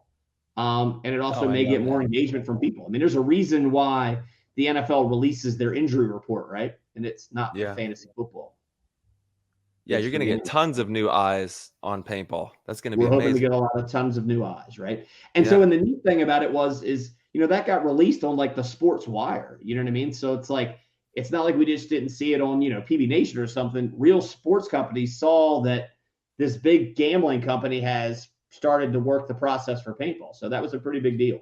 Yes. Tom, why is that not all over the social media stuff. Maybe it is. I didn't see it though. Like that's no, it's awesome. not anywhere because we were trying to keep it a secret. It got leaked. You know what I mean? We have to go before state gambling boards and senates in a state, right? I don't want a bunch of information in advance. You know what I mean? Mm-hmm. It's like I was mad. So after it got released or leaked, right? You have so many people talking about game in the system, right? So I just wanted to email every one of them and be like, hey, congratulations. We no longer have gambling now because they read all your posts and now they think it's not going to work. Yeah. You know what I mean? Yeah, like, totally. So that's why I try not to go public with stuff until it's more in the bag because I don't want it to get ruined before it gets out there. Yeah. But it's in the bag now, right? It's never in the bag. So the way it works is they go to a state. This is true. They're going to go to a state that they released it on their own, right? And someone in paintball happened to see it on this wire, right? But so what's going to happen is they pick a state that's easiest to legalize in it to get precedence, right? And then once they get the precedence, then they're going to take it to another state, and they're going to take it to another state, and take it to another state until it's available in all the states that allow gambling on sports. But they don't just start with the hardest one, right? They want to play, the easy team first. Mm-hmm. So that's Tom, the whole sentiment about you won't be gambling on paintball till 2024 most likely. Got it.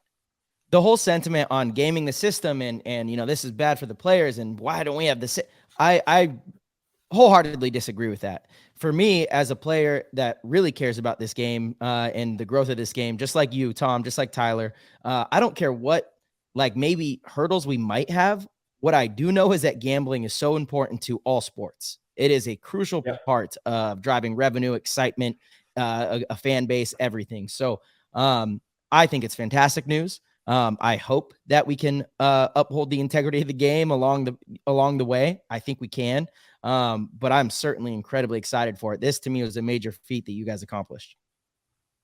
Yeah, no, I was super excited about it. It took everything I do not to tell everybody about it. In advance.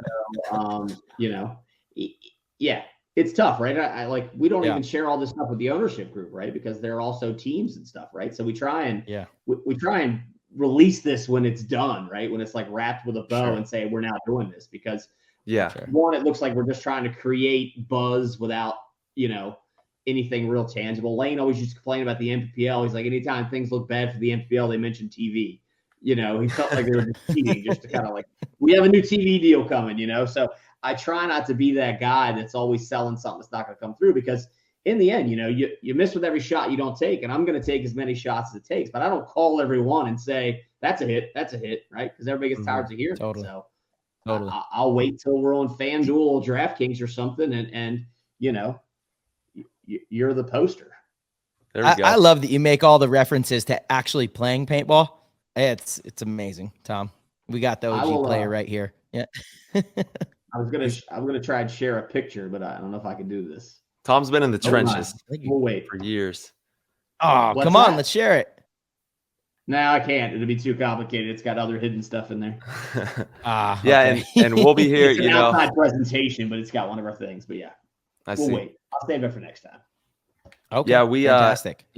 Any help that we can do to shed light on it, keep us posted, tag us in the stuff through, all the socials, and we'd be more than happy to repost and get more notoriety for everything that you guys have going. Are they going to have, is there a social network that we can plug that would help that? What do you mean now? Is there any Instagram that people can follow in regards to where they can get more information on, the gambling aspect of it? No, once again, no, we really don't want too much going on there. Yeah, of course. That let the people that do that handle that and not get a bunch of paintball people involved in it. I'm not an expert in the gambling thing. I was really surprised they released that press release. He called me and was like, "Hey, I'm gonna release this press release," and I was like, "You go." You go. So and it's funny. So I saw someone make a post and they were like, whatever, rock skipping or this silly sport is a sport and we're not a sport, and I'm like. I have all this in my back pocket. We're about to legalize gambling and we have this, yada, yada, yada. So paintball what else do we got? Give real sport. Give us some juice, Tom. Give us one little nugget of some juice that hasn't been shared or leaked anywhere. I know you got something up your sleeve. No. No. He's gonna No, stonewall us. that's You the should have kept Well, that brick here wall background. should have we kept the got brick wall background. some Zinger PB from the Discord is wondering if you have any news on the expected timeline for the Midwest event, the NXL Midwest event. So the situation there is our venue is controlled by a committee, and the committee doesn't meet till the end of January. So they vote every year, right? So last year I think we had a 2-year deal or whatever, but they're reviewing it because we did have rain this year and it was a little hard on the grass. So we do have a couple backup venues, but yeah, we just didn't want to release that until it's finalized. So I would say mid-February to expect an exact. The date is locked, just the exact venue is not locked. Yeah, and speaking of rain, man, my heart goes out, and our hearts go out to everybody out there in the West Coast that's getting hammered by rain. There's crazy floods going on, so hope everyone's being safe out there because it's been unprecedented rain that we've been seeing on the West Coast out there. Yeah, normally I feel like it's all drought out there. Now suddenly it's a huge amount of rain. Yeah, that's true, and hopefully we can find a way to route all this water and save some of it, man. Because a lot of the time, you're right, there is a lot of droughts going on too. Yeah, for sure. All right, Tom. Captain Shibby wants to know, how do you feel about pod limits for divisional play? Good one. My personal opinion, I'll give you my quick I like limited paint, right? I think I do too, honestly. It's got a lot of pluses. It keeps the cost down. It kind of keeps people moving. But Tim Montresor always had an argument for me against it, and he used the analogy in Europe. You know, a lot of times these teams are held together by a guy that might not be the best player, but he's the guy that's kind of keeping the back line down. And so you say, you know, let's use Bob Long, for example, right? Bob Long would have never existed if there was limited paint, right? So you say, hey, Bob, go in that back center and just stop them from getting in the snake, and that's what you do. And so limited paint sometimes might stop that, and it makes it just much more of a smaller, quicker man's game instead of an every man's game. So whereas I personally would really like that, and me and Tim had this exact argument because I was pushing for this limited paint, and he brought up that other unforeseen consequence. And so when you saw that in Europe, that they went from having, and I'm just going to call them the money guys, right? So you got the big money guy that's holding down the back line. The guys that get this snake for some reason typically are poor people. I don't know why. So the working man guy is always the guy with the money. So you start taking that guy's job away, and he stops funding the team. So Europe saw a big drop and I compared the numbers to us to them, to the M500, and then when we didn't have that, and their numbers actually went down, even though the cost of playing paintball went down as well. And our numbers, as soon as we came out of that 2008 decline, American numbers started to go back up much quicker than the Millenniums did. So that's what scared me is we had some data, and I'm not saying the data is not definitive, but we both had a downturn, and we were almost equal at one point, and then they went to M500 and we did not. And American paintball continued to grow, and European paintball continued to go down. Got it. So awesome. Those are scary numbers to buck, right? So yeah, 100%. I split both sides there. I like limited paint, and we offered limited paint tests. We did Division 5 limited paint, and let's say we were averaging like 10 teams at an event in the limited paint, and then when it came to World Cup, we offered both divisions, and the limited paint went to like 6 teams, and the unlimited paint went to like 36. So our consumers clearly voted on what they wanted, which was unlimited paint. Yeah, man. Heavy gunner. Shout out to Bob Long. Heavy gunner out there. If we were going to limited paint, I'd prefer to do it on the pro side and like diminish it as you went further down, purely on like a learning curve. And that's somewhat predatory because then the lower teams might be paying more for paint. But it's like as you move up, you get less shots to make the kill, right? Yeah, that's a really interesting way of seeing it. And I think that as we move forward, I don't think that there is a problem with having, the pro field does things maybe a little bit differently. It is the top, the top bracket. And we see that in some other various sports as well, where you have that top bracket that plays a little different format or with a little bit of a different style. And actually Verbal, who's an amazing videographer, he's in the chat. He was wondering, will the NXL be requiring paint sponsors to make the neon shell or the bright shell for 2023? neon shell. He's saying with the pink fill. I don't know about that pink. That pink's crazy. Some of that pink paint is pretty gnarly and stains you up. But yeah, just in regards to the shell and making it easier for the viewer to watch the game, and also it looks really cool on the cameras. So in a perfect world, yeah, we would mandate a bright shell. And sorry, Verbal, we will not be mandating that. And I'll give you the problem with it. So when we create a rule that restricts trade, right? Let's use an example. Let's say that we say that you can't use dark paint and you can only use bright paint, right? So now HK shows up with all their dark paint, and then GI shows up with HK shows up with bright paint, and GI shows up with bright paint, and then ProShar has a truck accident on the way there, and they can't bring bright paint, right? So they have to show it with field paint or something else that they've kind of arranged to make happen. So what do we do in that situation? Do we allow them to use it, or do we not allow them to use it? And the easiest rule is to say you're not allowed to use it. But the problem is there's not enough paint on site to cover the loss of that brand. Does that make sense? Yeah, but you know what might happen, Tom, is if it was the mandate, all field paint would probably be yellow as well. You know, it would probably just become the norm. Why would companies even make the dark shell anymore? Because they could make it cheaper. That would be a bold statement. I wouldn't think anything that the field rental guys do or anything the paint business does revolves around us. You know what I mean? I think they could, yeah. But I think it's Well, even just you would have a clear problem. shell. We don't have enough. You know, there's not enough paintballs for any one of the three people not to participate. If that makes sense, right? So if GI for whatever reason couldn't get paint to the tournament, we would not have a tournament. And so, and if then GI does show up with dark paint, that does create a theoretically an advantage for their teams or their business model, because now people are buying the dark paint, right? And it caused some problems last year, even when we tried to do the bright color, because some people had a less than bright color, and there's no audible to fix it, right? The paint is made right before the tournament, and it comes in fresh off the presses. Well, it just creates another dilemma there for that problem. So I'm not saying that it's not been solidified yet for all events in the future, but next year we're not going to do something. Yeah, just in my opinion, it looks great for the broadcast. I can see lanes. I can see what's happening on that pro field. And I think for the product as a whole, it really bolsters the product and gives another layer. This is one thing I always like to point out. So you don't need us to mandate to do the right thing, right? If you think it's better for the viewership, then why wouldn't you just go to yellow? You know what I mean?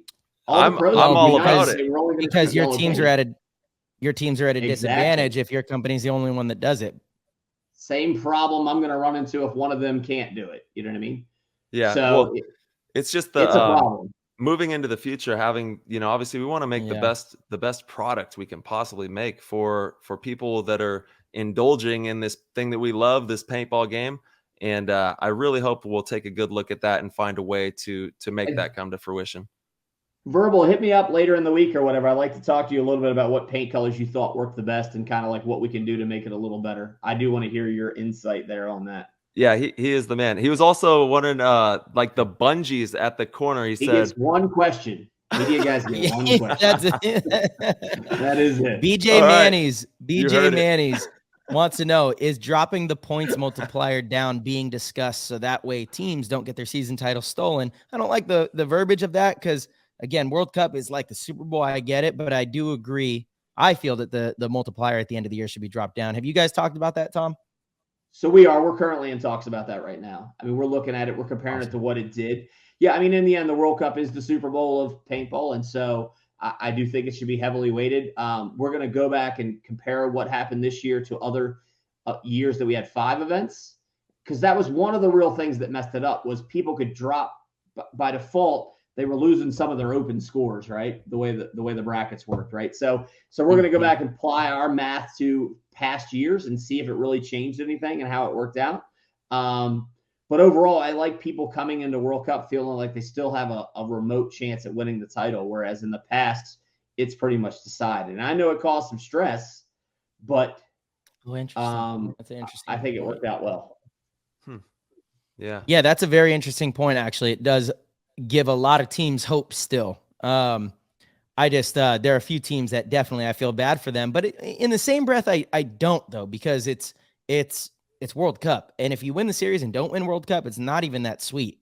You know what I mean? Like, you got to win World Cup. So I see both sides. The series is really chased by so few divisional teams, right? That it's not as big a deal. And and the problem is sports are not math, right? That's the problem with a series title, right? You don't want it to be math, right? Because if not, then Level Up would have never stepped on the field versus a dynasty, right? They would just dumb the math and say they have the 5 best starters in the world. We don't have the 5 best starters, and mathematically we're going to win that. But that's what makes a sport the sport, right? The fact that sometimes the underdog comes in there and wins. And I don't even know where I was going with that tangent, but it kept it wide open. Yes, you got to step up on the big stage and put it on the line and go make it win. I mean, the NFL, right? If you could go undefeated all season and lose that next round of the playoffs, and you're 10th. You know, and that's all anyone remembers. They don't remember that long stretch of whatever. I watched Moneyball the other day, and he's big into that, right? That's a great movie. Record we broke or all this different stuff. The only game that matters is the last one. That's it. Yeah, that's such a good movie. That is it.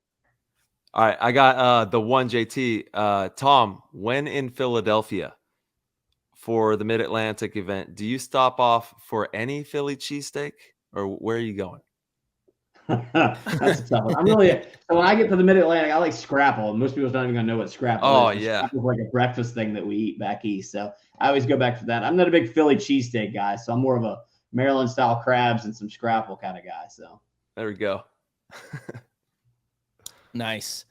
My last question. Oh, actually, there's a few more right here, like 2 or 3. I was born for this. Tom, do you think a pro-only event would ever work, or it will ever take place? I would love a pro-only event to work and take place. We may try something like that in 2024. And I'll give a lot of arguments. Like, we're limited to the venues that we can go because of the size of the events. And it would be interesting to see what would happen. And that's kind of what the Champions Cup was going to be, right? We were going to have just the top teams of the world being at like a 1 or 2 field type environment, maybe at a premier location. And we actually, and this is going to sound crazy, but we actually looked at the lawn or the main park at the Capitol, at the White House, right? There's that big grassy area there or something. So we were negotiating with those guys to try and have an event in the middle of that, right? So we could never bring an NXL there, but we could bring a standalone pro-only event there. So there is some legs to that, but it's not something for 2023. It's something we'll look at for 2024. But yeah, I think it would be neat, and it'd be interesting to see how many people came out and watched it, and also how many people watched it like live on TV. Because if you think about it, let's use World Cup, right? It's the most epic event of the year, and it's the best in the world. But we have, there's 6,000 people that are watching tournament paintball, and they're all there playing that weekend. So by default, they can't watch. They're worried about their own game. So if we had a standalone event, theoretically, we would turn all those people into viewers, and make it more like a traditional pro sport. So, do we have numbers on how many viewers we had during World Cup on Go Sports? Is that I do. I don't have it at hand, but yeah, we track all that stuff. Yeah, for sure. Is there roughly are we doing better than we were before? Are we at an increase? Every year we do better. Keep in mind, Go Sports is behind a paywall, so that creates some limitations there. Absolutely. That is one of our challenges, right? And the less behind a paywall, the better the viewership would be. So totally agree. Yeah, that's something we're always working on, right? Trying to figure out a way to kind of get the most of both worlds. So, I always said you should have every match leading up to the finals free to the public, and then make the finals behind the paywall. And then Archie flipped it on its head. And my knee-jerk reaction was, wait, what? You're going to give away the best match and not the others? The more that I thought about it, the more that I love this idea. I don't remember if I've mentioned it to you before, but to where I've never the only match Archie's one of those secretly smart guys that hits me up with some good stuff occasionally. He certainly is. This is a fantastic idea. And it was, you have the whole tournament behind the paywall besides the finals. The biggest match of the event, the number one match that everyone wants to watch, you give that away. I don't think you're going to lose paying customers, because the ones that the most watched. What do you think the most watched day is? Is it not Sunday? It is not Sunday by even a long shot. Is it Friday. Yeah. Friday? Because everybody's Friday at was my work. You're not competing with fishing, skiing, wife, hiking, whatever, right? You're competing with a job. No one wants to do that. So everybody watches You know, the prelim. someone in the Discord, shout out to Dynasty Shadow, a while back brought up the conflict between World Cup and I think it's the season opener for hunting season or something like that. Tyler, do you remember what he was referring to? That is a fact. That is a fact. Some of my ops guys get mad. Yes, it is the opening weekend for hunting season for sure. Okay. Like one of the best days as far as the rut's concerned, right? So and that varies depending upon what region you're in, but in the heavily hunted northern regions, that's like peak time for the rut and the opening part of season. So, but you can shoot defenseless furry animals that don't know any better, or you can shoot Ryan Greenspan. Which would you rather do?